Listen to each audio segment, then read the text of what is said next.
이제요. 지난주에 1장부터 12장까지 했습니다. 1장부터 12장까지의 주역이 누구시죠? 주역. 말 좀 해주시겠습니까? 지난주에 우리 연습했는데요. 주역이 누구예요? 베드로. 그리고 뒷부분에서는 또 누가 사역을 했어요? 빌립이 사역을 했습니다. 이제 오늘은 13장부터 28장까지 바울의 전도 여행을 주로 하겠습니다. 여기 보면 지금 전도 여행이 몇 차까지 나오죠? 전도 여행이 3차? 네. 4차까지 나오죠? 네. 성경에는 1차, 2차, 3차, 4차가 나오지 않아요. 그렇지만 바울이 전도한 그 횟수를 보면 사도행전에서는 4차까지 나오게 되었습니다. 그러면 보시면 지금 바울이 전도행에서 2차 전도행 갔다 왔고, 그 다음에 돌아와서 2차 전도행 했고, 또 3차 전도행 했고, 3차 전도행에서 돌아왔는데 바울이 잡혔습니다. 여러분, 지금 바울을 누가 이방인을 위한 사도라고 불렀는가 하면 부활하신 예수 그리스도께서 직접 바울을 불렀어요. 이방인을 위한 나의 사도라고. 그래서 부활하신 예수 그리스도가 시키신 대로 그대로 그 일을 수행을 했습니다. 근데 그 결과가 잡히는 거예요. 예루살렘에서. 그것도 자기 잘못이 아니라 어떤 한 사람의 착각으로 말미암아 잡히고 결국은 어디까지 가게 되냐. 로마의 주스로 압송되어서 갑니다. 그러면 예수 믿는 것이 내가 원하는 대로 다 되는 것이 아니라는 사실을 성경에서 부지런히 보여주고 있어요. 구약에서부터 요한계시록까지 보여주고 있는데 우리는 어떻게 알고 있냐? 예수 믿으면 내가 원하는 대로 다 된다. 만세형통한다. 시온의 대로가 열린다. 이렇게 알고 있어요. 하나님이 내가 원하는 대로 해주시면 누가 하나님이에요? 내가 하나님이고 하나님을 무엇으로 부리는 것입니까?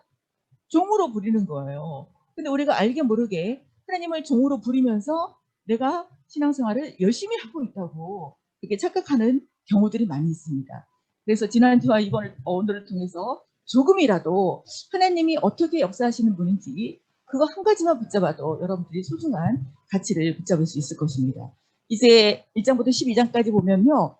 하나님께서 하라는 대로 했어요. 앞부분은 사도들이. 그럼에도 불구하고 박해가 일어납니다. 근데 박해 가운데서도 뭐가 확장되고 있냐? 하나님의 나라가 확장되고 있어요. 어떻게 해요? 누가 그 일을 주관하시냐? 주께서 주의 손이 성령으로 하나님의 말씀이 삼위일체 하나님께서 그 모든 사역을 주관하고 계심을 보여주고 있습니다. 여기서 비록 박해가 있고 고난이 있고 이게 갇히기도 하지만 결국 하나님 나라가 확장되고 있음을 보여주고 있어요. 이게 하나님의 관점으로 살았던 결과입니다. 인간은 두 부류밖에 없어요. 내 관점으로 사는 사람과 하나님의 관점으로 사는 사람이에요. 지금까지 우리는 내 관점으로 주로 살았을까요? 하나님의 관점으로 주로 살았을까요? 네, 내 관점으로 주로 살았어요. 그럼에도 불구하고 나는 내가 신앙생활을 한다고 착각하고 살았습니다. 내 관점, 주어가 나로부터 시작해서 나를 위해서 살아가고 있다면 그건 내 관점이고 성경이 명확하게 보여주는 것이 내 관점은 희망의 지름길이다 라는 것을 보여주고 있습니다. 그래서 남강교회 고등부는 지속적으로 여러분들로 하여금 성경을 읽도록 안내하고 있는 거, 이것이 최고로 잘하는 것이라는 거예요. 그러면 우리가 이제 13장부터 바울의 전도 사역을 위해서는 정치적인 배경을 좀 볼 필요가 있습니다. 왜냐하면 이때는 로마가 제국 시대거든요. 로마가 제국이에요. 그래서 이스라엘도 로마 제국 시대의 식민지로 되어 있습니다. 여기가 지금 이스라엘 땅이지요. 그 당시에 로마 황제의 사도행전과 연결되는 로마 황제가 누구냐면 글라우디오. 글라우디오 때에 유대인 다 나가라 라고 명령 내렸던 그 글라우디오. 그 다음에 바울이 네로는 만나지 않았을 거예요. 이제 이런 어간 속에서 사도행전이 이루어지고 있습니다. 그럼 바울의 생애를 보면 지금 1차 전도여행, 2차 전도여행, 3차 전도여행. 이게 지금 AD 47년이죠. AD 47년.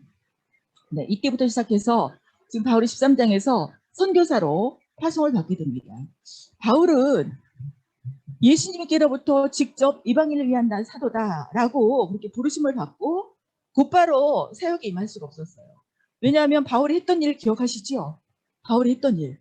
스데반을 순교시키는데 자기가 주동을 했고, 그다음에 예수 믿는 사람들을 잡아 죽이기 위해서 대제사장의 공문을 가지고 갔던 그런 열심 있는 자였어요. 근데 그 사람이 예수님을 만났다고 곧바로 복음 전하면 그걸 받아들이겠습니까?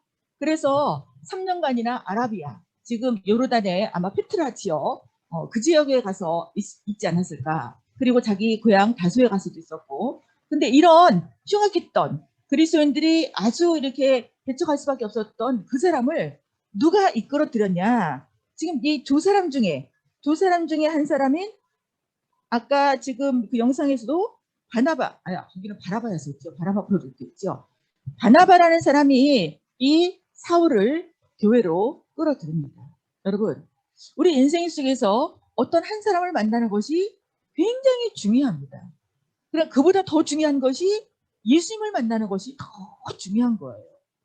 그럼에도 불구하고 예수님 만났음에도 불구하고 우리에게는 어떤 한 사람의 인도한 어떤 한 사람의 도움으로 말미암아 우리 인생이 완전히 달라지는 것을 경험할 수가 있습니다.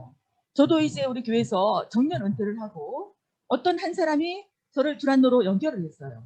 그래서 지금 정년 은퇴한 지 10년 차인데 계속 강의를 할 수 있었습니다. 이렇게 우리가 누군가에게 영향을 미치는 그런 삶을 살아갈 수가 있다는 것입니다. 여기서 지금 사도 바울의 전도 여행을 보면 넓은 지역을 하지 않았어요. 지금 세계 지도의 이 부분밖에 하지 않았거든요. 여기가 이스라엘 땅이에요. 근데 핍박이 일어났어요. 그래서 더 이상 예루살렘에 있을 수 없기 때문에 위로 올라가서 안디옥이라는 곳에 교회가 생겼습니다. 그러니까 이방 땅에 있는 안디옥이라는 곳에서 첫 번째 선교사를 파송하게 되어집니다. 그래서 유다에서 시리아 쪽으로 올라갔다가 갈라디아 지역에서 1차 선교행을 합니다. 그 다음에 2차 선교행은 유럽으로 건너뜁니다. 여기가 아시아니까 자연스럽게 이쪽으로 가야 될 것 같은데 2차 때 이 소아시아 지역을 건너뛰어요. 그리고 2차 때 먼저 유럽을 갑니다. 그 다음에 3차 때 아시아를 가요. 이상하지요? 순서대로 가야 될 것이 정상적인 것 같지 않습니까? 상식적인 것 같지 않습니까? 그런데 건너뛰어요. 왜 그랬을까? 우리가 설명을 들을 필요가 있습니다. 이제 4차 때 비록 길수지만 그렇게 가고 싶었던 제국의 심장 로마로 들어가게 됩니다. 이게 이제 전도 지역이에요. 그 다음에 사도행전에는 나오지 않지만 서신서를 보면 바울이 로마에서 풀려나서 그렇게 가고 싶었던 서바나 그리고 다른 지역도 갔다라는 것을 우리가 서신서를 통해서 확인해 볼 수가 있습니다. 그러면 하나님께서 부활하신 예수 그리스도께서 왜 바울을 불러서 이방인들에게 이렇게 복음을 증거하라고 했을까요? 왜? 우리 인간은 기본적으로 태어날 때 죄인으로 태어나요. 그리고 죄로 인해서 죽습니다. 죽으면 끝나는 게 아니에요. 이제 어저께, 오늘 지금 발인했네요. 그저께 어떤 우리 교인의 어머니가 돌아가시고 오늘 이렇게 발인하는데 정말 가보니까 거의 임종 예배를 드리는 그런 상황이었는데 가보니까 손에다가 십자가를 쥐어드렸어요. 그러니까 마음속으로 뭔 거예요? 마음속으로. 예수님 믿고 천국에 먼저 가시고 이제 우리도 그 어머니 천국에서 만나자 이런 심정이 아니었을까요?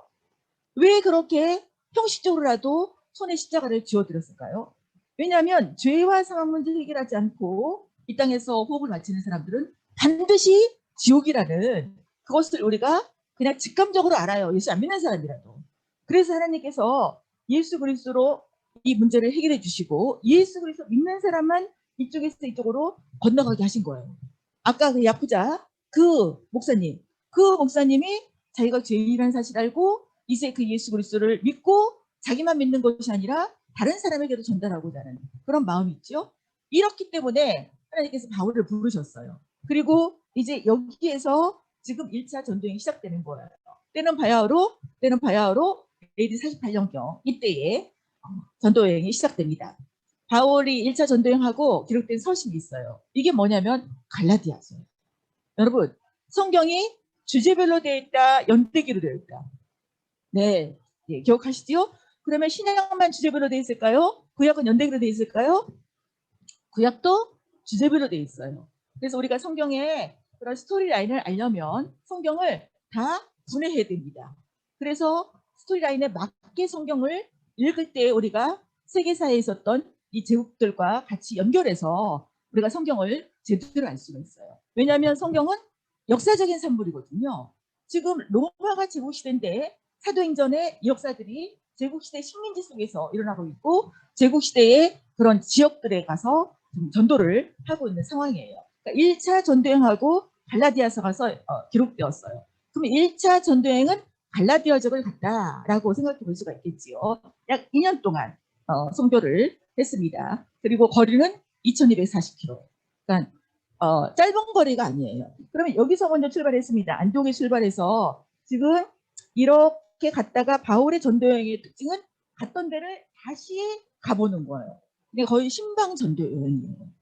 그러니까 바울은 전도 한번 해놓고 이들이 알아서 신앙생활 할 거야. 절대로 그렇게 믿지 않았다는 거예요. 바울이 한 4번의 전도 여행을 갔는데 평균 4번 이상을 갔던 데를 갔습니다. 저는 제 강의를 4번 들으라고 그러거든요. 근데 이런 거를 제대로 알지 못하고 저는 한 번 들어서는 알지 못한다. 그러니까 4번을 들으라고, 지금도 4번 들으라고 그래요. 그리고 성경은 죽을 때까지 읽으라고 그러거든요. 근데 보니까 바울이 그렇게 했어요. 최소 바울이 4번 정도를 반복을 했어요. 왜냐하면 한 번 들었다고 아는 것이 아니기 때문입니다. 한 번 들었다고 사라지는 것이 아니기 때문입니다. 이제 좀 보실까요? 안디옥에서 출발했어요. 안디옥에서 교회가 금식해서 기도하고 바나바와 바울을 선교사로 보냈습니다. 출발할 때는 바울이 아니었어요. 사울이었어요. 어디로 갔냐? 성경을 보시면 여기 구브로섬 있죠? 구브로섬 여기로 갔어요. 여기로 갔는데 여기서 누구를 만나냐? 총독 서교 바울을 만납니다. 이름이 바울 똑같지요? 그러니까 바울이 사울이었는데 언제 바울로 바꾸냐? 서기오 바울을 만난 다음에 자기 이름을 바울로 바꿉니다. 네, 여기서 다시 어디로 가냐? 지금 여기 버가라는 곳에 아마 여기 배로 도착했으면 아탈리아라는 그런 항구에 도착해서 버가로 갔을 거예요. 근데 성경을 보시면 버가에서 누가 돌아간 사람 아시죠? 같이 선교 팀이었는데 돌아가. 누가 돌아가지요? 마가. 마가는 바나바하고 어떤 관계냐? 조카 관계예요. 그리고 바나바와 마가는 어디 사람이냐? 여기 구브로 사람입니다. 그런데 처음에 출발할 때는 바나바와 바울 이렇게 출발했어요. 근데 구브로에서 서교 바울이 예수 믿은 이후부터 바뀌어요. 누구와 누구로? 바울과 바나바로. 그럼 리더가 누가 된 것이죠? 리더가 바울이 된 거예요. 아마도 여러분이 마가라고 생각해 보십시오. 마가야. 근데 우리 뭐 삼촌이든지 하여튼 뭐 큰아빠든지 작은아빠든지 이런 존재였는데 이제 그분이 그 밑으로 내려가고 같이 갔던 바울이 리더가 된 거예요. 어떠세요? 기분이 어떠세요? 내가 아니라고 그렇게 아무 감정 없이 눈만 감고 있으면 안 돼요. 눈을 뜨세요. 어떻게 문을 좀 열든지. 여기가 굉장히 따뜻해요. 지금. 따뜻해서 저절로 눈이 감깁니다.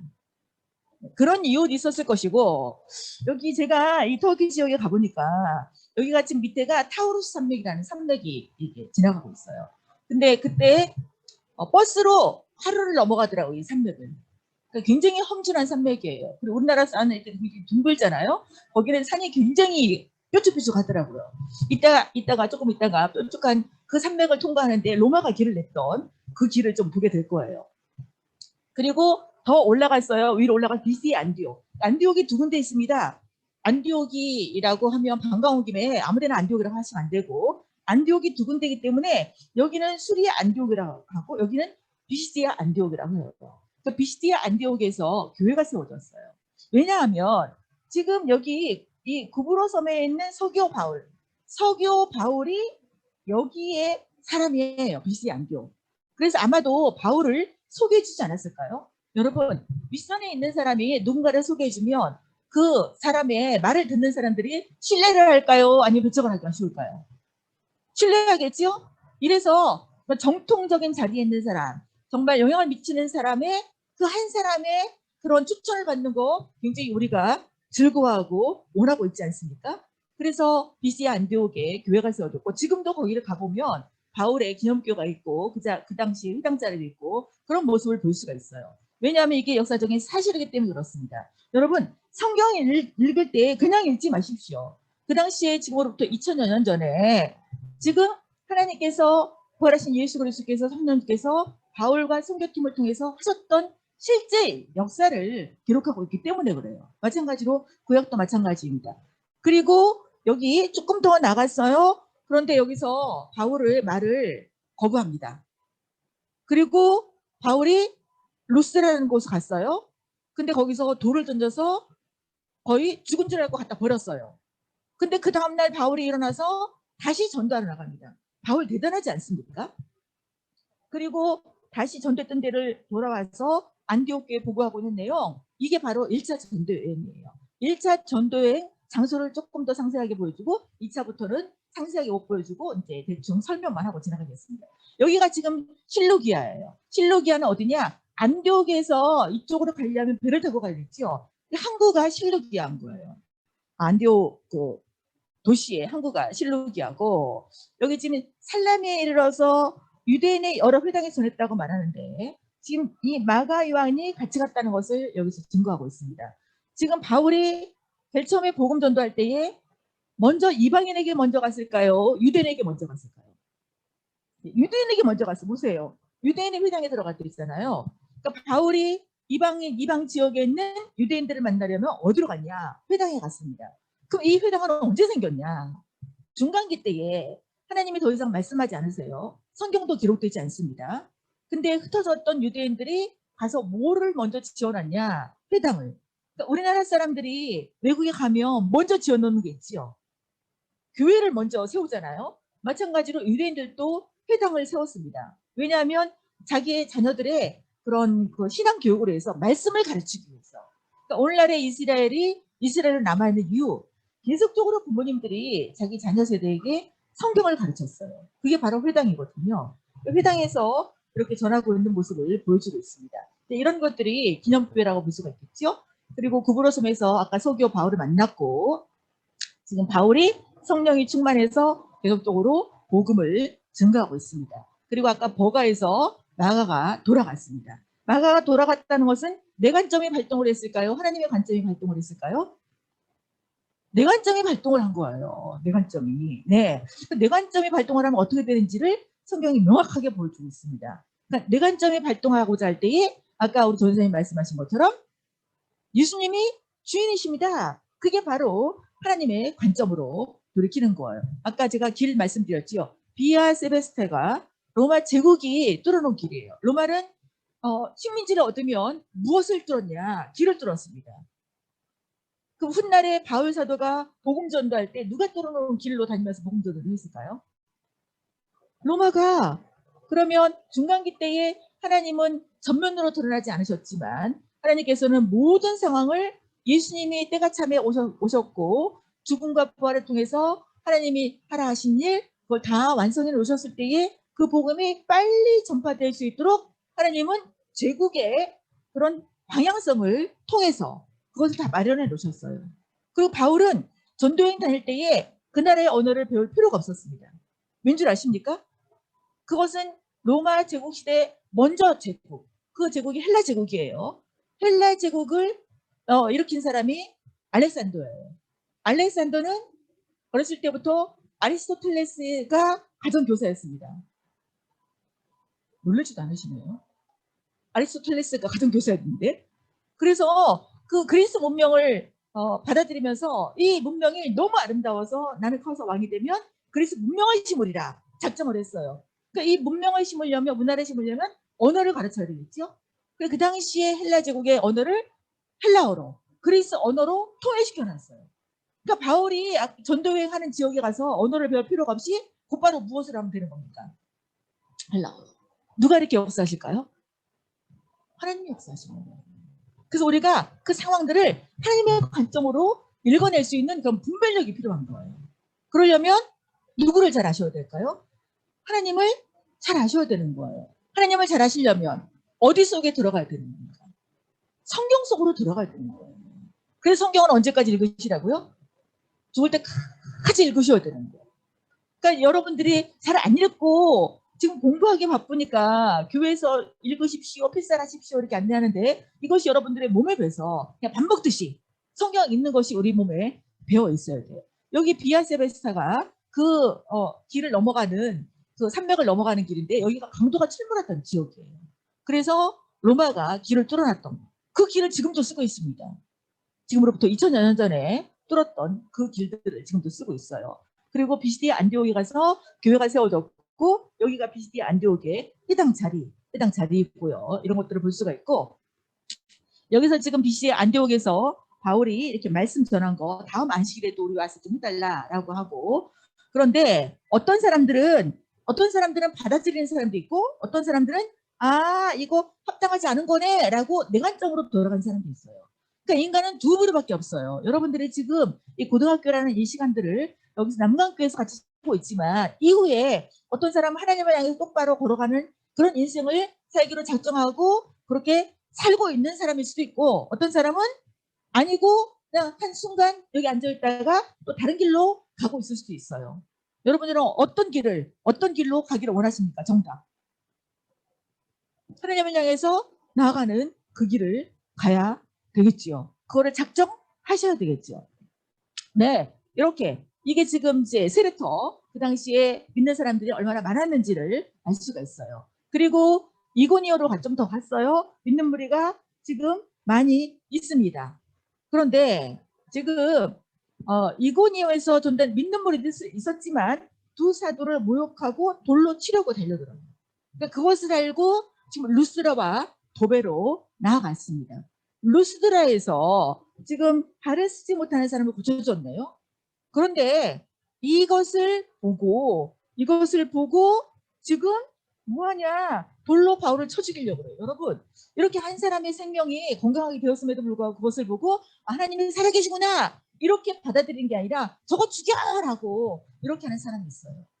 그러니까 우리가 하루에도 아니 일주일에도 순간순간 내 관점으로 할 것인가 하나님의 관점으로 갈 것인가 이것을 선택을 하셔야 돼요. 근데 선택을 하시려면 내 의지로 선택하면 내 관점을 선택할 수밖에 없습니다. 주님 이번 한 주라도 주님 내가 지금 이런 상황 속에서 얘가 나를 지금 무시하는데요. 나도 무시하는 걸로 같이 대항을 할까요? 주님 어떻게 할까요? 라고 물으면 우리는 하나님의 관점을 선택하게 될까요? 내 관점을 선택하게 될까요? 하나님의 관점을 선택하게 되겠죠? 이번 한 주라도 주님 물으시고 하나님의 관점을 선택하는 귀한 여러분 되시기를 축복합니다. 여기서 지금 돌로 바울을 쳐 죽이려고 그래요. 바울은 자기가 그전에 했던 무엇을 생각할 수밖에 없었을까요? 자기가 돌로 쳐 죽인 데에 앞장섰던 그런 사건이 있어요. 누구? 그렇지요. 스데반. 그래서 바울은 서신서에서 계속 내가 주인 중에 괴수다. 내가 사도 중에 가장 작은 자다. 이렇게 나는 박해한 자다라고 자기가 얼마나 철저하게 주인이었는지. 그런데 예수님이 자기를 영생을 주고 자기로 하여금 또 그 일을 하게 했던 그 은혜에 감격해서 자기는 그리스도 외에는 아무것도 알지 않기로 작정하고 그렇게 나중에 결국 순교의 자리까지 가고 있는 모습을 보여주고 있습니다. 여러분 전도를 했어요. 그 결과가 돌에 맞아서 거의 죽게 되었어요. 근데 제자들이 돌아섰을 때에 또 더 한 발자국 더 나갑니다. 더 배로. 그러니까 지금 성지순례를 가면 그 지역들이 다 남아있어요. 어떤 지역들은 고고하게 개발된 이런 발굴된 곳도 있고 아직 발굴되지 않은 곳도 있고 이 더베라는 것은 여기가 더베다라고 쓰여있기만 하고 아직 발굴이 되지 않은 그런 지역이기도 합니다. 그리고 이제 끝나고 다시 돌아가요. 자기가 갔던 거꾸로 돌아가지요. 루스드라, 이고니온 해서 다시 여기 비시디아도 지나고 보가도 지나고 아탈리아 항구를 통해서 다시 자기를 보냈던 안디옥으로 돌아가게 되었습니다. 돌아갔는데 무슨 일이 생겼냐. 지금 바울이 예수 믿으면 구원받습니다 라고 전도를 했죠. 근데 그 지역에 어떻게 예수 믿는다고 구원받냐. 율법을 지켜야지 할례를 받아야지. 그 당시에 초대교회는 거의 대부분 초대교회 속에 이단이 들어가 있었어요. 어떤 이단? 율법주의자죠. 극단적인 율법주의자들이 들어가 있었고 영주주의자라는 그런 이단들이 들어가 있었습니다. 그러니까 오늘날만 이단이 있는 게 아니에요. 그래서 율법과 구원 중에서 어떻게 되냐? 이거를 이제 예루살렘, 노교회인 예루살렘 교회에 보내서 거기서 결정한 것을 이 안디옥 교회가 받아들이게 되어집니다. 근데 여기 보시면 안디옥 지금 이거를 지도를 뉘어놨지요. 성경은 동쪽이 위쪽으로 돼 있어요. 성경은 동쪽이 무슨 쪽이 돼 있다고요? 동쪽이 어느 쪽으로 되어 있다고요? 위쪽으로 되어 있어요. 그걸 기억을 하세요. 그래서 때로는 지도를 이렇게 놓는데 여기가 지금 동쪽이기 때문에 위쪽으로 성경에서 말하고 있는 방향대로 지도를 보려면 이렇게 봐야 되는 거예요. 지금 안디옥이 저 위에 있어요. 근데 거기서 이제 이스라엘 땅으로 오는데 여기 베니게 사마리아 이쪽으로 와서 주님께서 하신 일을 증거하니까 사람들에게 무엇이 커졌냐? 기쁨이 커졌다는 거예요. 지금 여기 교회 목표 중에 하나가 1년 안에 몇 명 이상에게 전도하는 거. 한 명 이상이 전도하는 거. 여러분, 그렇게 되면 여러분들에게 무엇이 충만하게 될까요? 기쁨이 충만하게 되어지는 거예요. 이것을 올해는 꼭 경험하시기를 주님의 이름으로 축복합니다. 몇 명 이상이요?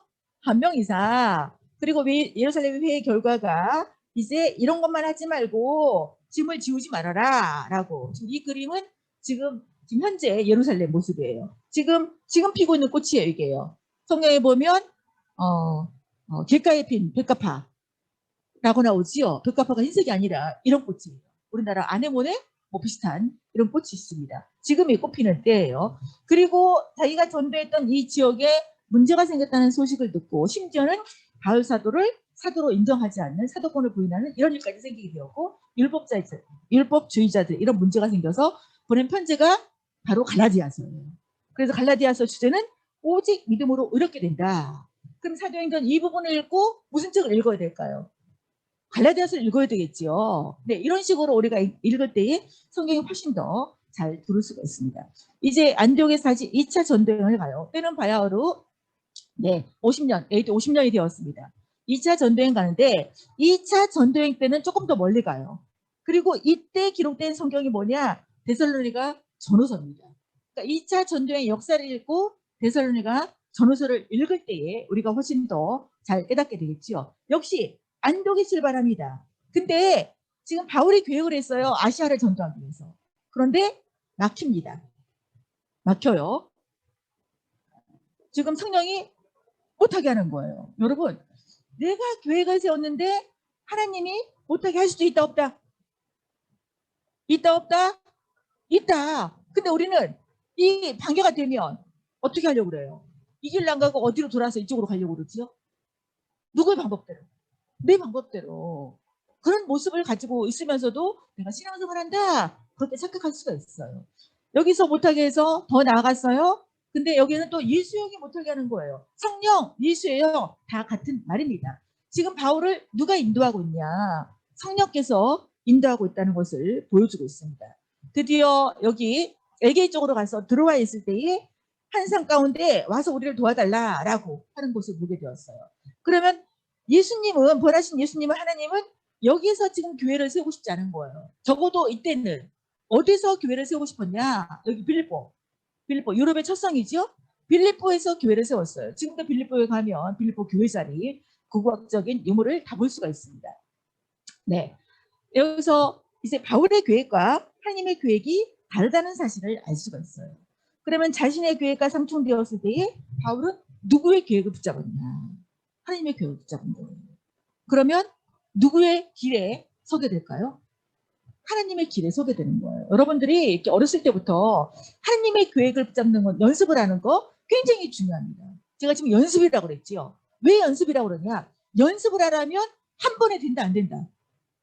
안 돼요. 연습을 하고 훈련을 해야 되는 그것이 바로 우리 지금 청소년기의 그런 때라는 것입니다. 그리고 이제 빌립보에서 전도를 하고 그다음에 데살로니가로 내려왔어요.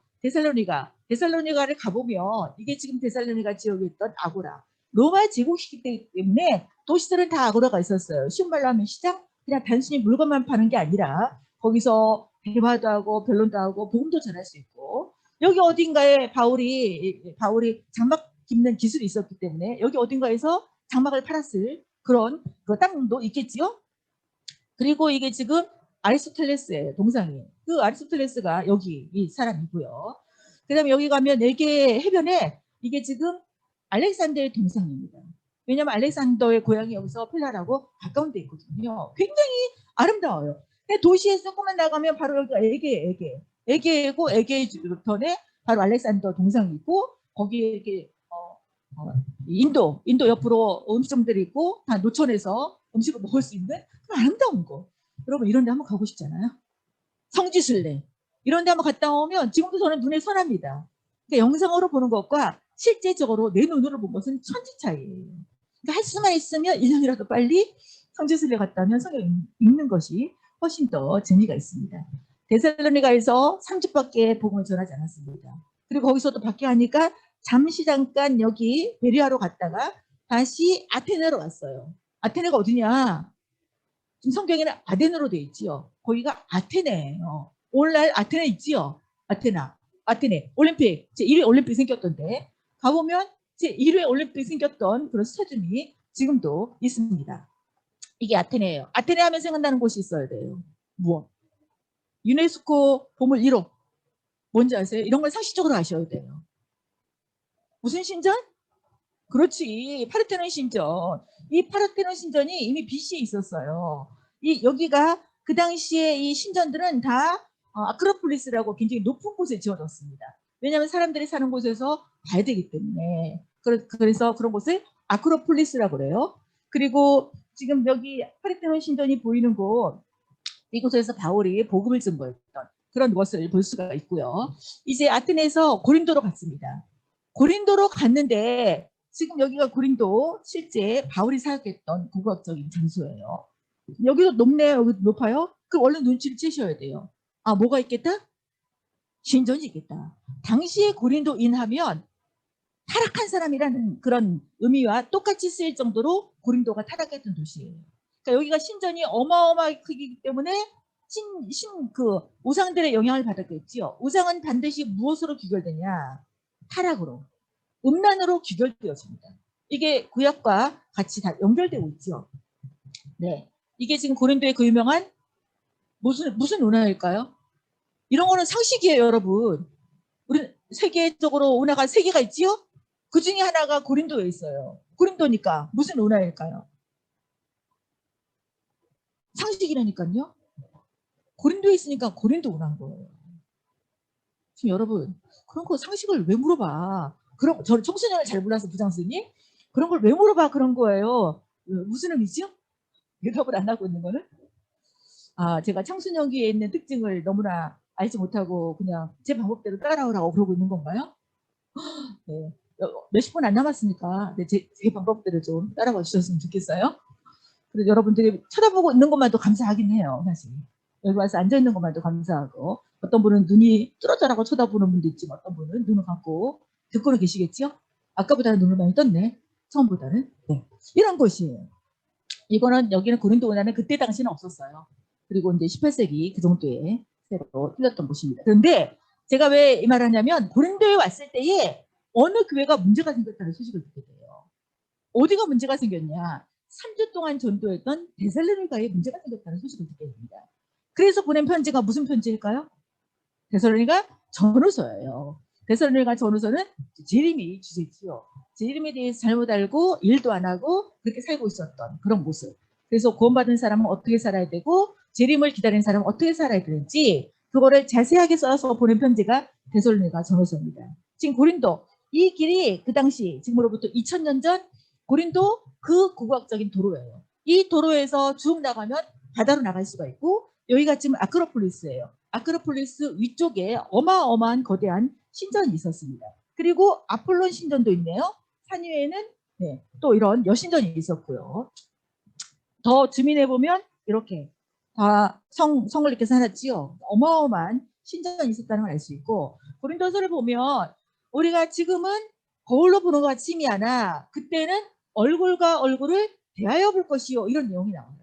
근데 여러분 거울 보면 힘이에요? 더 선명하지요. 근데 거울로 보는 것 침이 하나 우리가 성경을 읽을 때에 이런 지명이나 배경이나 나오면 지금 우리가 살고 있는 이것으로 보시면 안 돼요. 그 당시에 상황을 아셔야 돼요. 그러니까 성경을 읽으시려면 그 당시에 그 고대 중문동의 그런 그 삶도 알아야 되고 그 다음에 배경도 알아야 되고 이럴 때 우리가 좀 더 좀 더 확실하게 성경을 알 수가 있어요. 그 당시에 거울은 뭐냐? 지금 이게 사람 얼굴이 비친 모습이거든요. 희미하지요. 좀 더 지나가면 더 희미해집니다. 왜냐하면 그 당시에는 청동을 가지고 거울을 만들었어요. 그러니까 청동이 제쯤에 닦아내면 이렇게 얼굴이 환하게 보이겠죠? 근데 동이기 때문에 녹이 슬지요. 근데 녹이 슬어가면 이렇게 희미하게 보이는 거예요. 그대로 놔두면 전혀 안 보이게 되죠. 그래서 적당히 닦아서 쓰던 이런 때 이런 것이 바로 거울이에요. 이제 여기서 베드로가 전후서를 보내고 갔던 데를 돌아가지 않고 이제 여기서 에베소에서 들리고 지금 여기 예루살렘으로 돌아옵니다. 그리고 다시 자기를 파송했던 안디옥으로 돌아가게 됩니다. 이게 바로 2차 선교 여행이에요. 이제 안디옥에 돌아와서 드디어 세 번째 선교 여행을 갑니다. 세 번째 선교 여행을 가면 때는 바야흐로 58년이 되었어요. 58년. 이때 바울은 무슨 서신을 쓰게 되냐? 로마서와 고린도 전후서를 쓰게 돼요. 네, 다음 주부터 로마서 읽는다고요. 네. 지금 1차 선교행 때는 갈라디아서 썼어요. 2차 선교행 때는 데살로니가 전후서 썼어요. 3차 선교행은 로마서와 고린도 전후서를 쓰게 됐습니다. 그러면 지금 3차 선교행도 보세요. 지금 갔던 데를 가는데 어디를 가냐? 2차 때 가지 않았던 에베소를 갑니다. 그럼 여러분 성경을 읽으면서 이런 질문들을 좀 드셔야 돼요.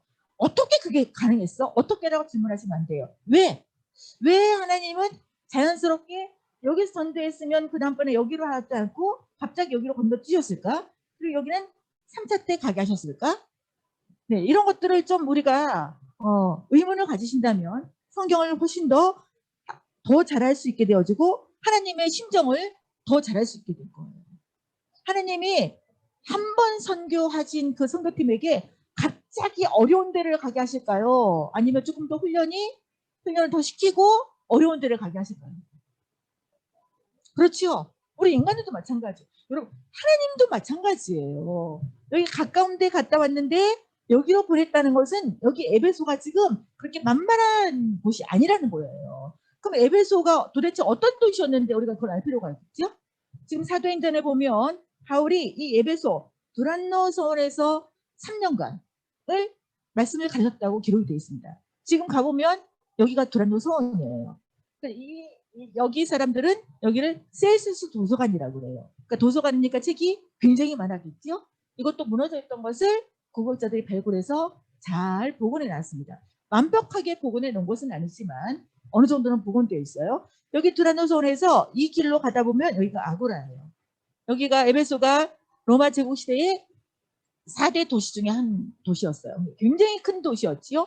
여기서 이 아고라 어딘가에서도 바울이 뭐 장막 짓는 것으로 이게 장사도 됐겠고 여기 어딘가에서 바울이 또 사람들과 복음도 나누고 아마 그랬겠지요. 여기가 지금 에베소예요.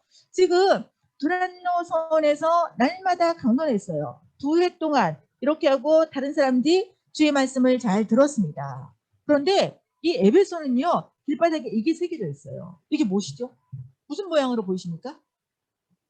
발바닥이지요? 근데 길바닥에 발바닥이 새겨져 있어요. 이상하지 않아요? 그러니까 이 길을 지나가려면 그 발바닥에 자기 발바닥을 대봐야 되는 거예요. 그래서 이 발바닥이 모자라면 못 들어가요. 뭐 하는 걸까요? 보호하는 거예요. 누구를 보호하는 걸까요? 미성년자 보호예요. 그럼 거기로 계속하면 뭐가 있다는 것입니까? 홍동가가 있다는 거예요.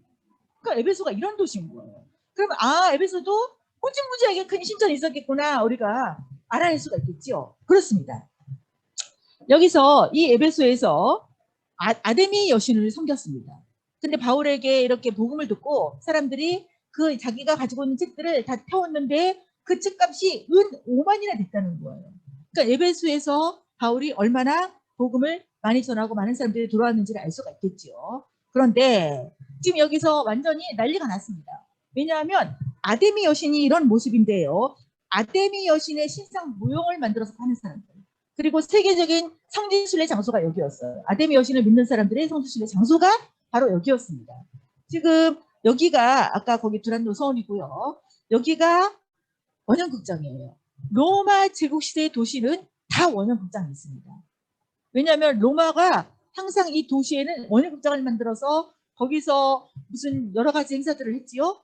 근데 원형극장은 대개 그 도시에 10분의 1이 들어가도록 만들었다는 거예요. 근데 에베소의 원형극장은 무너진 것을 다시 복원한 게 아니에요.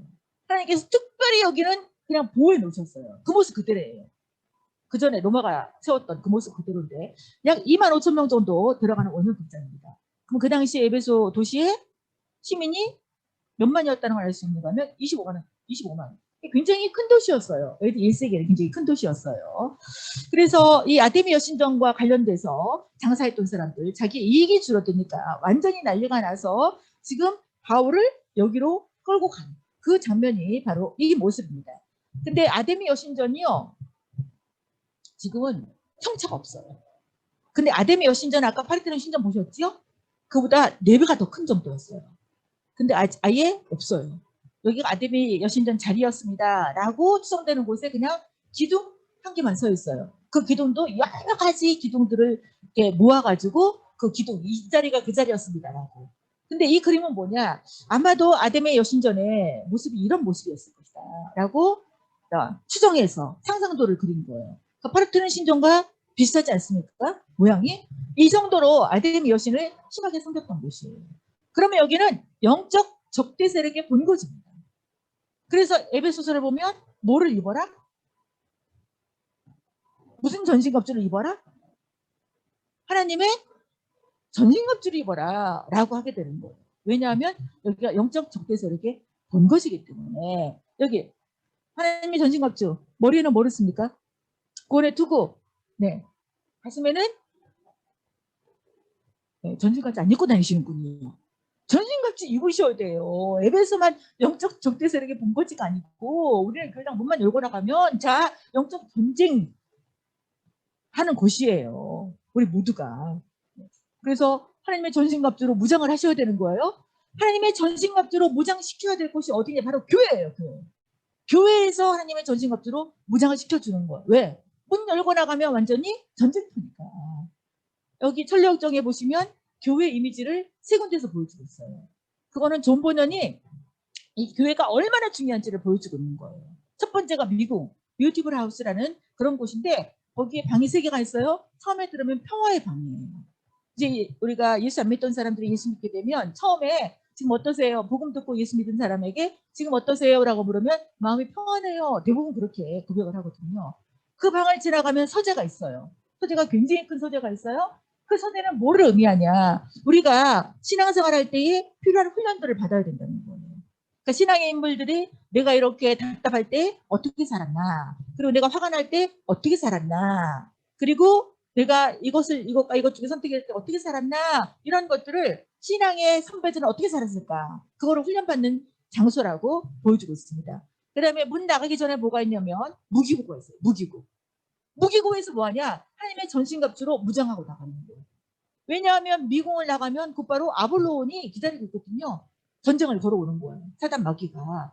그래서 교회가 해야 될 굉장히 중요한 역할 중에 하나가 복음도 전해야 되고 신앙훈련도 시켜야 되지만 무엇으로 무장시켜줘야 되냐? 하나님의 전신갑주로 무장을 시켜줘야 돼요. 그래서 구원의 투구 항상 구원을 받은 사실이 있는지 내게 생명이 있는지를 점거해야 되고 의의 흉배.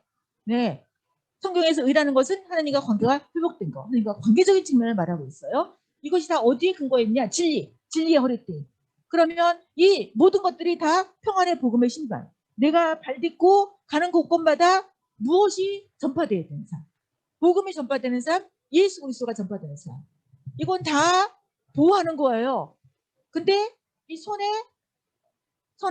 공격용 무기 두 개가 손에 있어요. 하나는 무엇이죠? 아니다. 하나는 또 그나마도 하나는 보호용 무기다. 하나는 성령의 검, 하나는 믿음의 방패지요. 믿음의 방패도 자기를 보호하는 도구예요. 저는 방패하면 누가 생각나는 거면 지금은 이제 우리나라에 그런 거 많이 없어졌는데 데모할 때에 누구? 전경들 이렇게 자기보다 큰 거 방패. 이게 방패인 거예요. 근데 우리 하나님의 전신갑주에서 믿음의 방패래. 믿음의 방패. 그럼 지금부터 여러분이 두 손으로 여러분의 믿음의 방패 크기를 두 손으로 그려보세요. 나는 믿음의 방패 크기가 이렇습니다. 라고 한번 그려보세요. 두 손으로 그려보세요. 그려보세요. 네. 그려보세요. 네. 멋쩍어서 안 그리지만 마음속으로 이렇지, 마음속으로. 그린 사람 다 이렇게 그렸어요. 그러면 점검해 보셔야 되지 않을까요? 나는 내 생각에 믿음의 방패가 이렇게 커. 근데 이 믿음의 방패가 크다고 생각되는 이유는 뭘까? 내가 엄마 뱃속부터 다녔어. 이런 사람은 믿음의 방패가 크다고 스스로 생각해 볼 수가 있겠죠? 그리고 내가 교회 다닌 지 오래됐어. 그런 사람들은 믿음의 방패가 크다고 그렇게 스스로 말할 수 있을 거예요. 근데 실제 그대로 그 크기인가? 점검해 보셔야 되겠죠. 우리 신앙생활은 계속 점검해 보는 거예요. 그러면 믿음의 방패 내가 그린 그 크기 그대로라면 사람들이 나에게 좀 건들고 나를 이렇게 조금 힘들게 하고 이럴 때에 반응을 할까요? 아니면 내 본성대로 반응을 할까요? 아니면 하나님의 관점으로 자동적으로 해석이 될까요?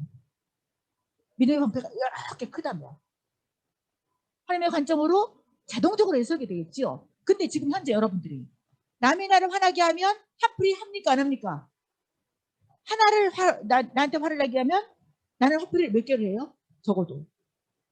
집에서 부모님이 특별히 엄마가 나한테 뭔 말을 했는데 그거 가지고 엄마한테 계속 이렇게 화를 내거나 문 뻥 닫고 들어간다거나 좀 이런 것은 지금 하나님의 관점입니까? 내 관점입니까? 내 관점이에요. 그럼 믿음의 방패가 어떤 거예요? 크기는 클 수 있어요.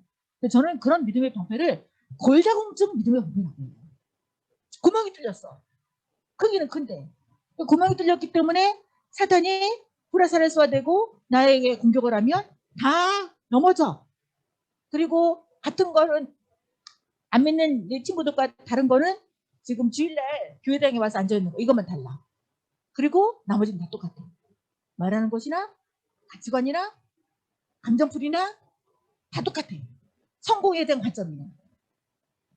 과연 믿음의 방패가 있는 것입니까? 어떤 사람은 믿음의 방패가 작을 수 있어요. 그러니까 작으니까 중요한 데를 막아야 되겠죠? 가장 중요한 데. 심장을 막든 머리를 막든. 근데 안 막은 데가 많은 거예요. 믿음은 어디에서 나며? 믿음은 어디에서 나며? 들음에서 나며. 들음은 그리스도의 말씀으로 말미암습니다. 이 말씀을 계속 들을 때 믿음의 방패가 커지고 구멍이 없는 거예요. 그러니까 골다공증 믿음의 방패를 치료하려면 어떻게 하시면 될까요? 성경을 읽으셔야 되는 거예요. 이제 내일부터 로마서를 읽으셔야 되는 거예요. 이런 일들이 에베소에서 일어났고 이제 바울이 에베소에서 고린도 전서를 보냈어요. 왜냐하면 고린도 교회가 문제가 생겼다는 소식을 듣게 돼요. 고린도 전서를 보냈고 에베소에서 폭동이 일어났죠. 아까 예수 믿는 사람들이 많아지고 이 책을 다 불태우고 이러니까 폭동이 일어나서 더 이상 있을 수 없게 되었어요. 그래서 다시 2차 때 갔던 이 빌립보 그쪽 유럽 마케도니아 지역으로 가서 다시 보낸 편지가 고린도 후서예요. 그리고 2차 때 갔던 고린도에 도착을 했어요. 근데 무슨 소식을 듣게 되냐? 로마에 교회가 생겼다는 소식을 듣게 됩니다. 지금 바울이 로마에 갔습니까? 안 갔습니까? 안 갔어요.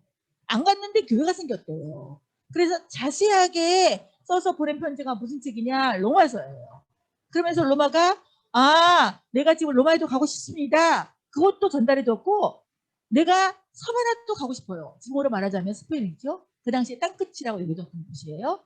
근데 당신들이 좀 도와줬으면 좋겠어요. 라는 그런 내용까지 담아서 보낸 편지가 로마서입니다.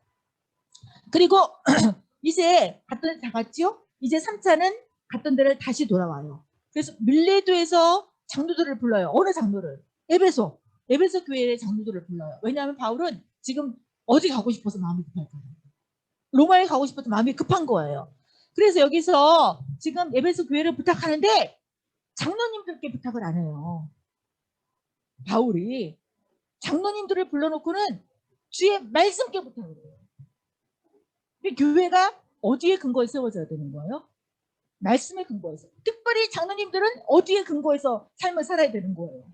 말씀에 근거해서. 여러분들이 나중에 교회 오래 다니고 그러면 남강교회 계속 다닌다면 남강교회 장로 권사님들 되겠죠? 네.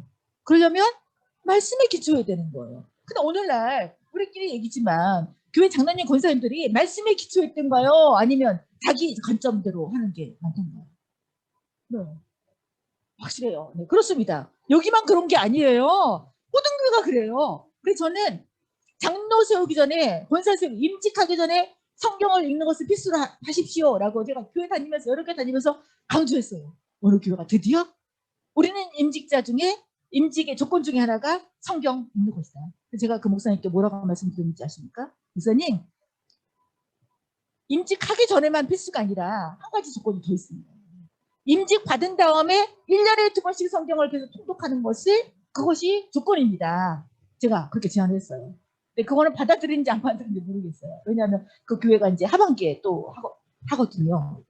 통독을. 네, 이렇게 해서 밀레도에서 막 이 장로들이 울고불고 난리가 났어요. 이때 바울이 그 유명한 자기 사명선, 내가 주 예수께 받은 은혜, 그 은혜의 복음, 그 복음을 증거하기 위해서는 내 생명을 조금도 귀한 것을 여기지 아니하노라. 그리고 이제 바울이 예루살렘에 도착을 합니다. 도착을 했는데 성전에 들어갔어요. 성전에 들어가기 전에 길을 다녔습니다. 근데 이 길에 다닐 때에 드로비모라고 이방인 형제를 같이 데리고 다녔어요. 근데 그 모습을 누가 봤냐? 다른 유대인이 봤어요. 근데 바울은 유대인이기 때문에 성전에 들어갔어요. 이게 성전의 모습인데 성전에 그 당시 파티션이 있었어요. 그러니까 유대인만 들어가는 장소가 있어요. 이방인들은 여기까지 들어온다면 유대인들은 여기 들어가고 이방인은 거기 들어올 수 없다. 그리고 거기에 파티션에 이방인이 여기 들어오면 죽는다라는 완전히 분리시켜놨죠. 근데 바울은 유대인이기 때문에 유대인의 뜰에 들어갔네요. 근데 아까 그 길에서 본 사람이 유대인이죠. 그 사람도 유대인의 뜰에 들어간 거예요. 그러니까 그 사람이 본 순간에 누구 데리고 들어왔구나? 이방인 데리고 들어왔구나. 여러분, 저는 여기서 제가 원칙을 하나 채택을 했습니다. 내가 본 것이 다가 아니요. 따라합시다. 내가 본 것이 다가 아니요. 내가 들은 것이 다가 아니요. 내가 아는 것이 다가 아니다. 이게 평생의 원칙이 돼야 돼요. 그럼 우리가요, 우기고 싸울 일이 없어요. 내가 본 것이 다가 아니란 말이에요. 하나님은 한 사람의 착각, 이 모습 때문에 고발이 되었고 그 고발된 것 때문에 바울이 잡혔고 지금 성전에 잡힌 거예요. 잡혀서 바울이 이제 재판을 받을 수밖에 없어요. 근데 바울은 날 때부터 로마 시민권을 가지고 있었습니다. 바울은 유대인인데 바리새파인데 날 때부터 로마 시민권을 가지고 있었어요. 어떻게? 바울은 다소 사람이에요. 아까 안디옥 있죠. 거기서 더 북쪽으로 올라가면 다소가 있는데 그 다소에서 아버지가 시민권을 가지고 있었네요. 그건 태어나면서 로마 시민권을 가지고 있었던 거예요. 여러분, 이것이 다 누구의 주권 속에서 다 이것이 계획되고 이루어졌을까요? 바울을 어떻게 쓰시려고? 이 당시에 이방인에게 전도를 하고. 그러면 바울은 지금으로 말하자면 영어를 할 수 있었고 미국 시민권을 가지고 있었던 거예요. 지금으로 말하자면. 그 세계 어디든지 갈 수 있는 거예요. 근데 바울이 잡혀서 지금 아까 고린도에서 로마서 보낼 때 어디 가고 싶다고 그랬죠? 로마 가고 싶다고 그랬죠? 그래서 바울이 나는 로마의 시민권을 가지고 있습니다. 로마에 가이사에게 상소하겠습니다. 라고. 어디 가고 싶어서? 로마에 가고 싶어서. 여러분, 겉의 상황은요. 겉에 보이는 상황은 죄수예요. 근데 그 상황을 통해서 하나님께서 데려다 놓고 싶은 곳에 데려다 놓는 거예요. 창세기로 한번 가볼까요? 그 요셉의 형들이 완전히 팔아버렸어요. 애굽에. 그러니까 상황은 내가 배신당한 거예요. 형들에게. 근데 하나님은 그 상황을 통해서 이 이스라엘 민족에게 아브라함이 약속했던 큰 민족으로 만들어주시는 장을 미리 준비하셨어요. 이게 바로 하나님의 관점이에요. 그러니까 지금 당장 어렵고 힘들고 화나고 이런다 할지라도 이것을 하나님의 관점으로 본다면 죽고 사는 일처럼 우리가 거기서 그렇게 대항할 일도 아니고 거품 물 것도 아니고 이게 바로 무슨 관점이라고요? 하나님의 관점이다. 여기서 지금 예루살렘에 잡혀서 바울이 로마로 호송되어야 되는데 지금 바울을 한 죄인을 로마로 화송하는데 여기 지금 군대를 보십시오. 지금 보병 200명이에요. 기병이 70명이에요. 그리고 창병이 200명이에요. 더한 몇 명이죠? 470명. 그러면 지금 천부장이 이끌고 있는 거예요. 천부장이라는 것은 자기 군대를 1000명을 데리고 있는 거예요. 그럼 자기 군대 중에서 얼마를 지금 여기다가 투입을 하고 있습니까? 절반을 투입하고 있죠. 바울이 어떤 사람인데 지금? 죄수예요, 죄수. 하나님이 바울을 로마로 데려다 놓기 위해서 천부장의 마음을 하나님께서 준비시켜 주시고 바울 하나의 생명을 이렇게 지켜주는 거예요. 드디어 이게 4차 전도 여행이에요. 4차는 예루살렘에서 출발하게 되어집니다. 예루살렘에 출발하고 가이사랴가 항구이기 때문에 가이샤라에서 배를 타고 출발하게 되어져요. 때는 바야흐로 이제 57년에서 62년 그 어간입니다. 이때 기록된 서신이 뭐냐? 에베소서, 골로새서, 빌레몬서, 빌립보서예요. 옥중서신. 왜 옥중서신이냐? 로마의 감옥에 갇혀 있으면서 편지를 보냈어요. 그래서 옥중서신이라고 합니다. 그러면 가이사랴 항구, 이 항구는 헤롯이라는 사람이 건설을 했어요. 헤롯은 건축광이에요. 여기가 원래 항구가 아니었어요. 근데 가이사에게 잘 보이기 위해서, 가이샤라잖아요. 가이사에게 잘 보이기 위해서 인공적으로 만들었어요. 지금도 그대로 남아있어요.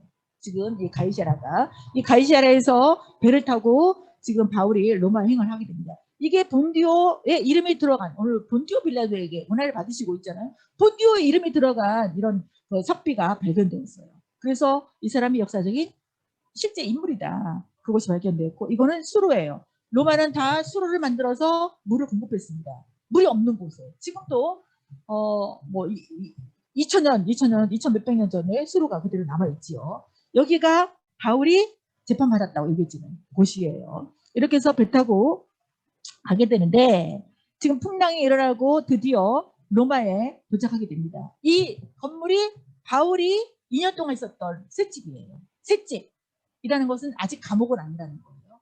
그러니까 재판 받기 전에 지금 있는 장소.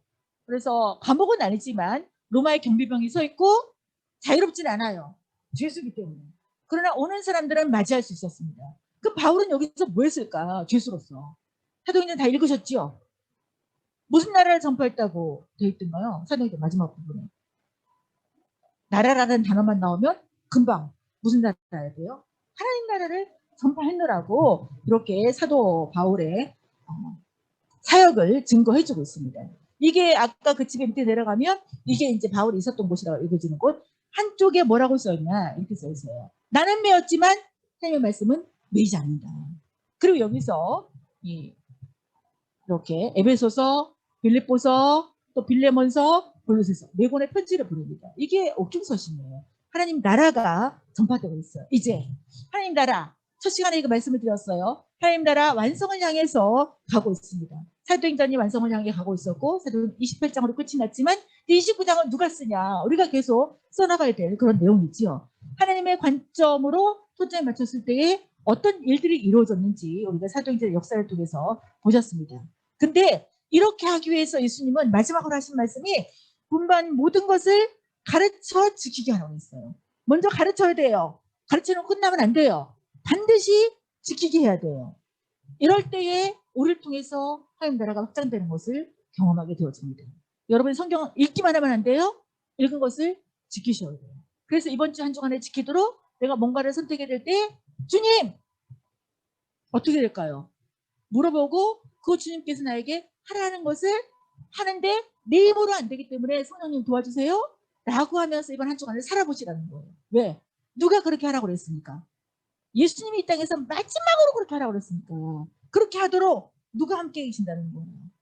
예수님이 함께 계신다는 거예요. 그 말은 성령님이 우리와 함께 계신다는 그 말이기도 합니다. 그러면 마지막으로 하나님 나라의 기준은 무엇일까요? 말씀이에요.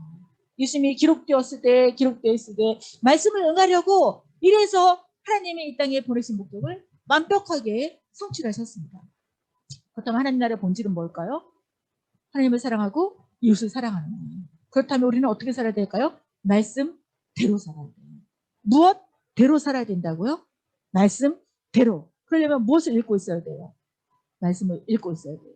마지막으로 이제 천력정에서 나온 그 지점 중에 한 지점이에요.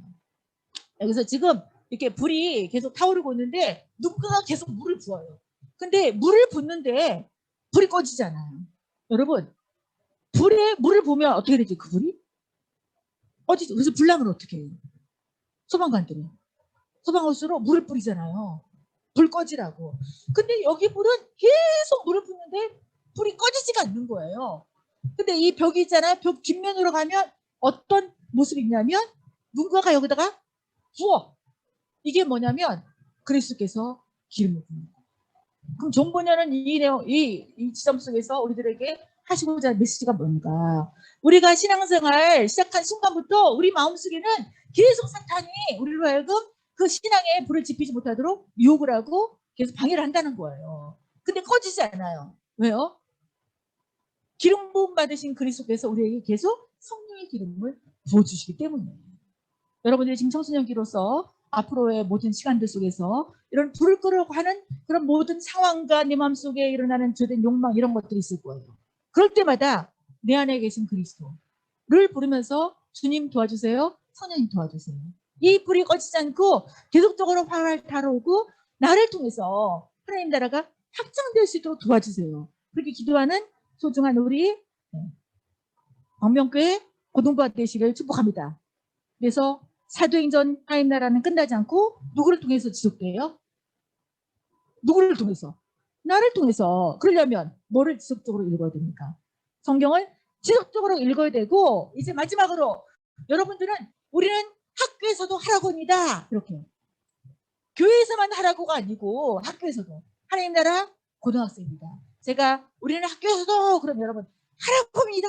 그렇게 하시기 바랍니다. 우리는 학교에서도 다시 우리는 학교에서도 이번 주 한 주간 동안 하라고로 사시기를 축복합니다. 아니 평생 아니다 평생 아니다 고등학교 졸업할 때까지 하라고로 사시기를 축복합니다.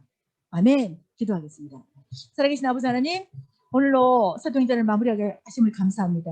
사도행전이 그냥 이야기가 흘러가는 것이 아니라 하나님께서 성령을 보내주시고 하나님의 계획하신 것들을 사람들을 통해서 이루신 것을 보았습니다. 하나님 우리를 하여금 하나님께서 하나님의 일에 동참케 할 때에 우리도 순종하고 우리를 통해서 하나님 나라가 확장되어가는 놀라는 경험을 할 수 있도록 인도하여 주시옵소서. 그러나 그것이 내 방법이 아닌 하나님의 말씀대로 하는 그런 기초를 놓을 수 있도록 인도하여 주시옵소서. 우리가 고등학교 졸업할 때까지 정말 우리는 학교에서도 하라고입니다 외치며 내가 이렇게 말하는 것이 하라고인가 저렇게 말하는 것이 하라고인가 이렇게 행동하는 것이 하라고인가 저렇게 행동하는 것이 하라고인가 그것을 잘 분별하고 하나님께서 하라는 대로 할 수 있는 하라고가 될 수 있도록 도와주시옵소서. 감사드리며 예수님 이름으로 기도하옵나이다. 아멘. 끝까지 하나님을 찬양합니다.